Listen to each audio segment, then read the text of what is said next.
Всем привет, с вами Банана Мастер, и сегодня мы допишем наш мяч на управлении. У меня осталась логика с прошлого видео, вот она. И все, что мне осталось, это добавить некие ограничения. Первое ограничение, которое нужно добавить, это сделать так, чтобы наш мяч не был слишком большим. Например, при клике вниз я увеличиваю его высоту, при клике вправо ширину. Так вот, нужно сделать так, чтобы он не был больше, чем 450 пикселей. Ну, то есть, чтобы за границы экрана, например, он не выходил. И второе ограничение, которое мне нужно сделать, это сделать так, чтобы наш мяч не был слишком мелким. Ну, то есть, например, его минимальный размер пусть будет 20 пикселей. Ну что ж, приступим к решению. Начнем с первого этапа, а именно сделаем так, чтобы наш мяч не был больше, чем 450 пикселей. За увеличение высоты у нас отвечает функция moveBottom, и решение я буду писать здесь. Первое, что я сделаю, это я добавлю новую переменную, назову ее newHeightBall. И в эту переменную присвою вот это значение. А если быть более точным, нашу новую высоту для мячика. Далее я поставлю проверку. Если наша новая высота меньше, чем 450 пикселей, то я могу ее изменять, и значит высота нашего мячика входит в приятный для нас диапазон. Чтобы это выглядело более лучше, я вот эту переменную прям вот так вот буду использовать. Ну, потому что, видите, действия повторяются, чтобы я это дважды не прописывал, я вот так сделаю. И в такой конструкции мы уже добавили наши ограничения. Ну, пока что только по высоте, но уже давайте проверим. Я кликаю увеличивается, и, видите, уже не могу. Размер нашего мячика 375 пикселей. Ну, я думаю, вы видите. Это высота у него такая. Как работает мой код? Для того, чтобы мы поняли, как он работает, я сделаю диаграмму кода. Диаграмма кода – это придуманная мною фраза, которая означает поэтапный разбор кода.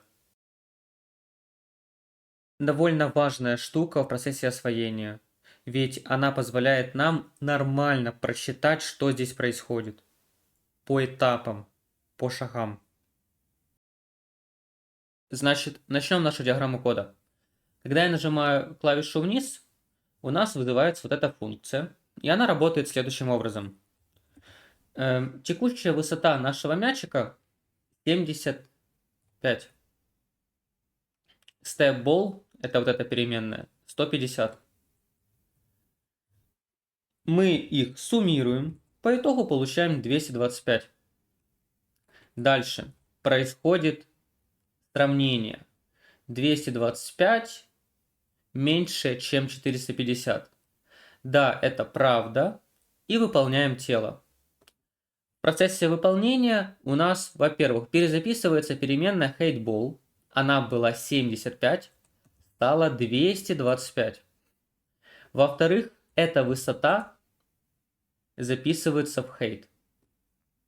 И под капотом это получается 225 px. При повторном клике, когда я еще раз кликну, у нас опять отработает эта логика.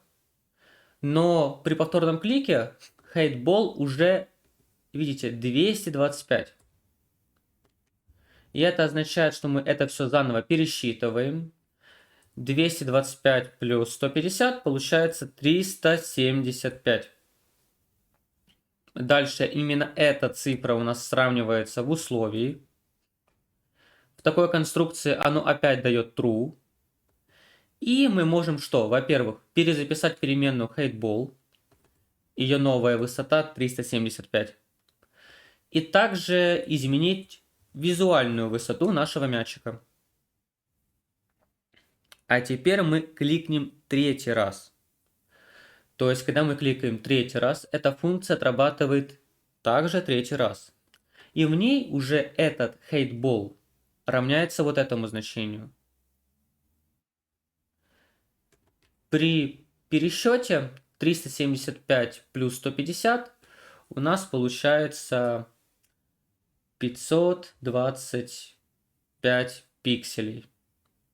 По итогу, когда мы эту цифру сравниваем в условии, вот в такой конструкции наше условие дает false. Из-за того, что оно дало false, тело if не отработало, а значит мячик наш не стал больше. Вот мы и поставили ограничение. Тут очень важно понимать то, что в процессе изменения нашей переменной, хоть я и с самого начала объявил тут как 75, но из-за вот этих, ну, точнее вот этого действия, наша переменная будет перезаписана. И хоть с самого начала там и было 75, то в процессе там будет и 225, и 375, ну и так далее получается. В общем, вся эта конструкция и позволила сделать нам ограничение для нашего мячика. Давайте также добавим ограничение и для ширины. Оно, в принципе, будет абсолютно таким же. Я сделаю переменную newWidthBall, вот эту. В нее присвою нашу новую ширину для кубика, то есть вот эту всю строчку. Добавлю if, в котором буду проверять нашу переменную. И если наша переменная меньше, чем 450, то тогда мы можем делать так, чтобы этот код отрабатывал. Ну и также для сокращения я здесь вместо вот этого напишу переменную newWidthBall, ну, чтобы вот эти математические действия дважды не отрабатывали. Тут логика будет абсолютно такая же. То есть с самого начала у нас что? Сравнивается наше новое значение для высоты, и если оно подходит лимитам, то тогда у нас отрабатывает тело if и выполняет данную логику. Отлично. Мы можем переходить ко второму этапу. Сделать ограничение на уменьшение. Ну то есть, чтобы наш мячик не был слишком маленьким. Я сделаю вот так вот. Ну, это step-ball, переменная, которая отвечает за то, а насколько нам нужно уменьшать или увеличивать мячик, когда мы его меняем. И попробуем уменьшить. Такая, такая, такая. И тут, видите, он уже слишком маленький. Аж 15 пикселей. А наши лимиты это 20, то есть не меньше 20. Как мы будем это решать? Ну, давайте начнем с лефта. И первое, что сделаю, это также сделаю новую переменную. Вот такого же плана, по сути. Но тут у нас минус. Ну, то есть я выполняю, видите, вот это же действие. По факту высчитываю нашу новую ширину для мячика. После чего прописываю if и сравниваю. Если наша новая ширина кубика больше или равняется 20, то значит мы подходим к условию и можем выполнять вот эту логику. Давайте проверим. Это был left, то есть кнопочка влево. Клик, клик, клик и оп, не уменьшается. Я проверяю. Ширина сейчас 30 пикселей. И да, отлично, наши ограничения работают. То есть меньше 20 оно быть не могло.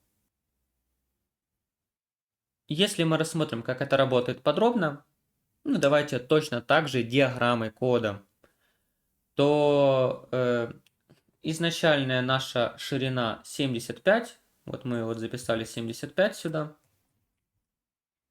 и начинаем считать. Первая строчка кода, которая отрабатывает при вызове функции, это вот это. И здесь widthBall 75, stepBall 15. по математическому подсчету я получаю здесь в общем 60. Далее я нашу новую ширину сравниваю в этом условии. Это условие дает true, а значит у нас отрабатывает вот это тело if. И в этом теле написано, что, во-первых, ну давайте, да, тут видите, заново посчитай 75 минус 15, то есть по итогу это будет у нас 60. И именно эти 60 присвой в переменную widthBall. Ну, это значит, что ее новая ширина 60. Далее отрабатывает вот эта строчка, которая визуально и меняет ширину нашего мячика, записывая туда 60 px. При повторном клике у нас эта логика будет отрабатывать заново, но widthBall уже будет 60, а значит и математика будет давать чуть-чуть другой результат. То есть в переменную new widthBall при втором клике присвоится 45. Далее 45 пойдут в условия. Условия дают true. И выполняется вот это действие. По итогу этого действия также у нас будет 45. Этих 45 мы присваиваем в переменную widthBall. Ну вот она станет 45. И перезаписываем высоту мячика на 45. Повторный клик, третий, заново вызывается функция. Наше значение widthBall 45. 45 минус 15 это у нас 30. 30 подходит условию, то есть логика дает true, отрабатывает тело if, где перезаписывается widthBall на 30 и визуальный вид мячика тоже на 30. И вот сейчас на следующем клике, когда я кликну еще раз, widthBall уже 30, и вот такое математическое действие даст мне 15. 15, оно, не подходит под наши ограничения. Это слишком мало в нашем случае. И значит, что if дает false, и тело if не отрабатывает. То есть наше ограничение сработало. В процессе разбора разного кода я буду постоянно говорить о диаграмме и показывать ее. Все, что вам нужно научиться делать, это правильно читать код, если он слишком сложный. То есть вам не обязательно до конца понимать прям все-все-все. Вам достаточно только читать. Вообще первый этап, который вам нужно освоить в изучении освоения логики, это читать эту логику. Ну, то есть хотя бы прочитать ее нормально. И это как раз то, что мы будем делать. Ну что ж, все, что нам осталось, это добавить ограничения и для топа. Там будет абсолютно такая же конструкция, как и в случае с left. Ну, мы будем использовать только другую переменную. Это hateBall. И здесь добавляю условие. Оно будет, в принципе, такое же. И если условие трушное, то отрабатывает тело if. Проверяем, как это работает. Вверх, вверх, вверх. Отлично. Влево, влево, влево. Отлично. Право.